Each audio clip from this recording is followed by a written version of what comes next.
pero también dialogando con aportes más recientes, quizás más contemporáneos, del campo de la filosofía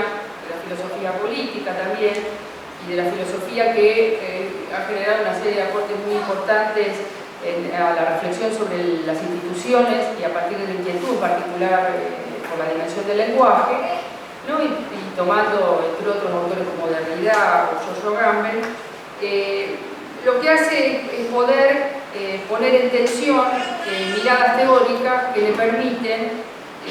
de alguna manera, considerar no solo lo que las prácticas judiciales determinan en términos de decisiones de los jueces, en el sentido de lo que inscriben en la trayectoria de un menor, sino también la pregunta por lo que podría haber sucedido, ¿no? Es decir, por esas otras alternativas de decisiones, de cursos de acción que podría haber establecido un juez frente a la situación o la problemática de un menor,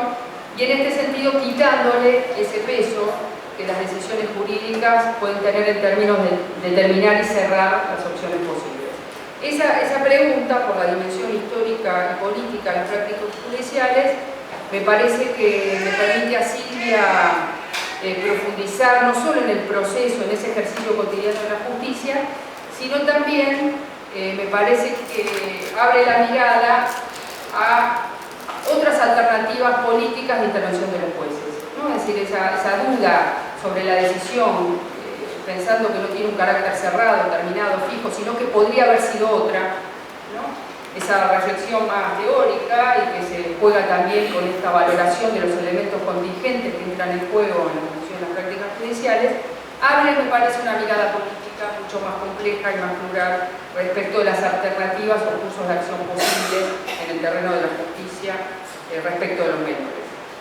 Entonces, desde este planteo, si las prácticas judiciales están atravesadas por la contingencia, según Silvia, el discurso jurídico no es ni objetivo ni universal, sino que se asienta en una construcción ficcional. En este sentido, desde este planteo también de las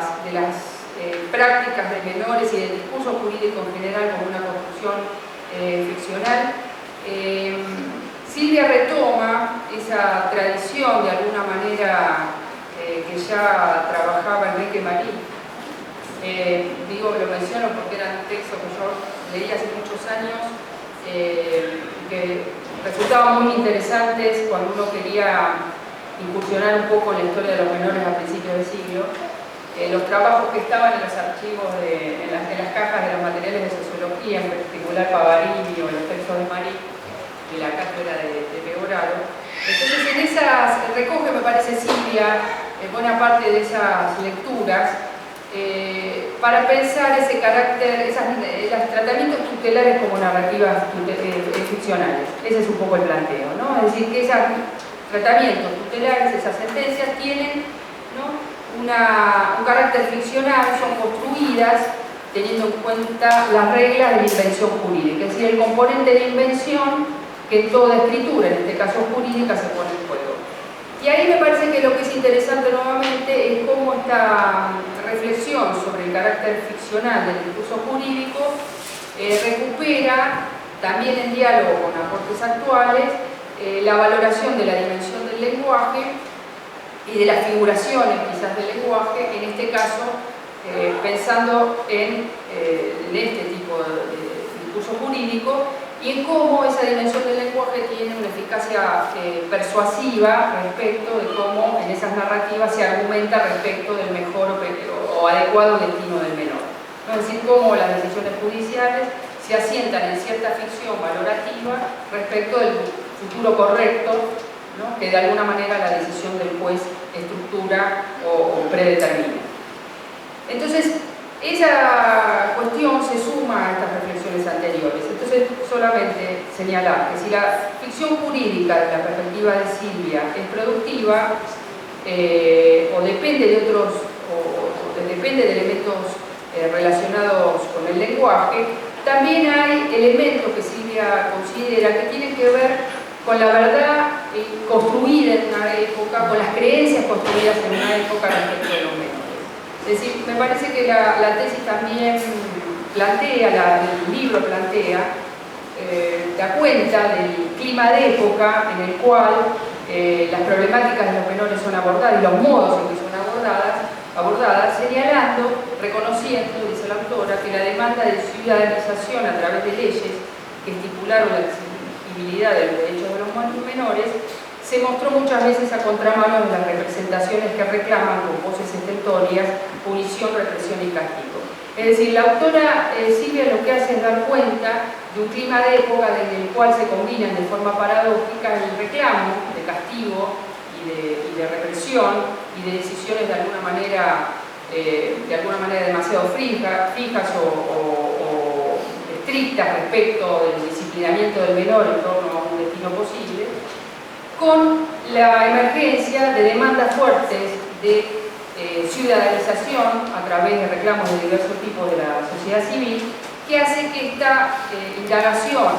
del papel de la justicia en un clima de época en una sociedad como la Argentina adquiera una relevancia tan importante, porque de alguna manera en el terreno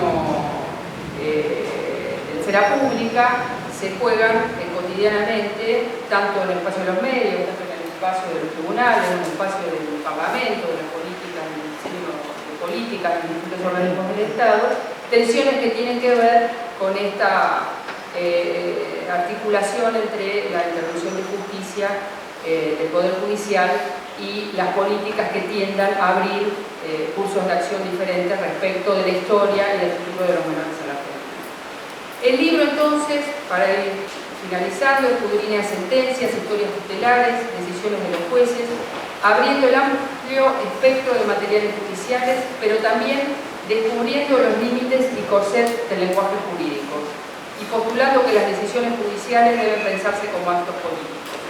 Este es el otro aspecto que el libro destaca, es decir, que las decisiones judiciales son decisiones políticas que no pueden ser leídas, digamos, como intervenciones puramente jurídicas en el sentido de asentadas en un valor universal establecido por las normas o por las leyes, sino que las decisiones de los jueces tienen un impacto no menor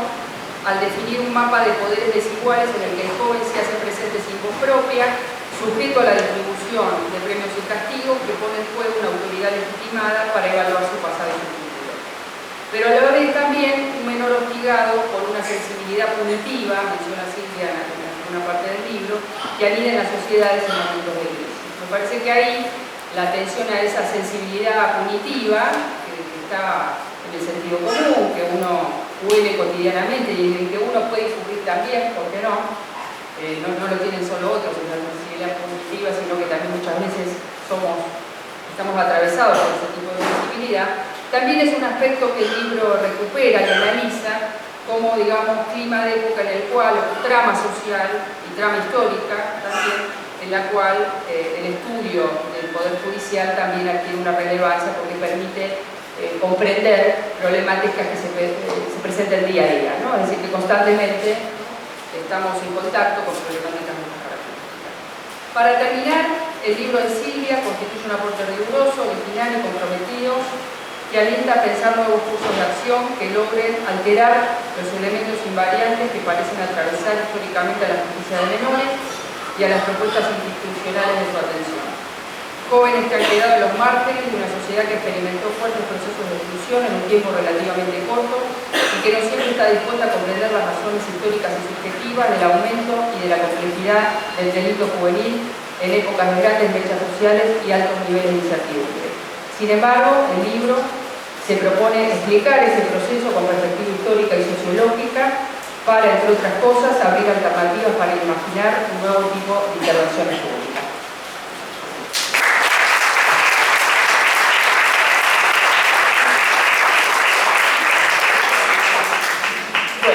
Voy a pasar la palabra a Pablo Cantus para los comentarios. Buenas tardes.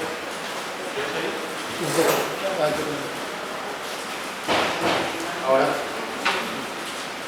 Bien, agradezco a Silvia y a Victoria del Puerto que me hayan convocado para la presentación del libro. Medio que me siento sapo de otro pozo y lo soy, ¿sí? Ustedes se preguntarán qué hace un juez acá, debe ser por eso la lluvia. Un juez en social. Bueno, Zaffaroni es atípico también.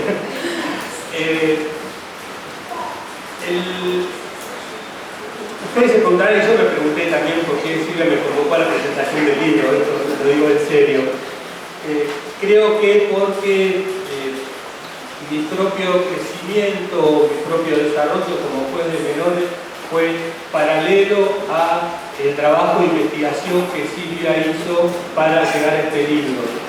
Cuando yo vi a Silvia por primera vez fue en el 2002, 2003, yo hacía poco tiempo que era juez de menores, nunca había estado en menores, yo venía de la escuela de mayores, en realidad una cosa bastante atípica, y me parece que lo útil desde el punto de vista, por ser de sociología, de mucho no puedo hablar, es contar un poco cómo fue la cocina de este libro, porque me parece que puede revelar bien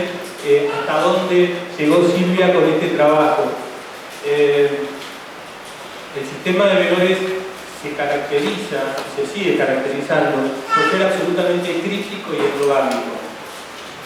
Es críptico porque al no haber normas claras que regulen, Silvia lo trata muy bien esto, que regulen la actividad,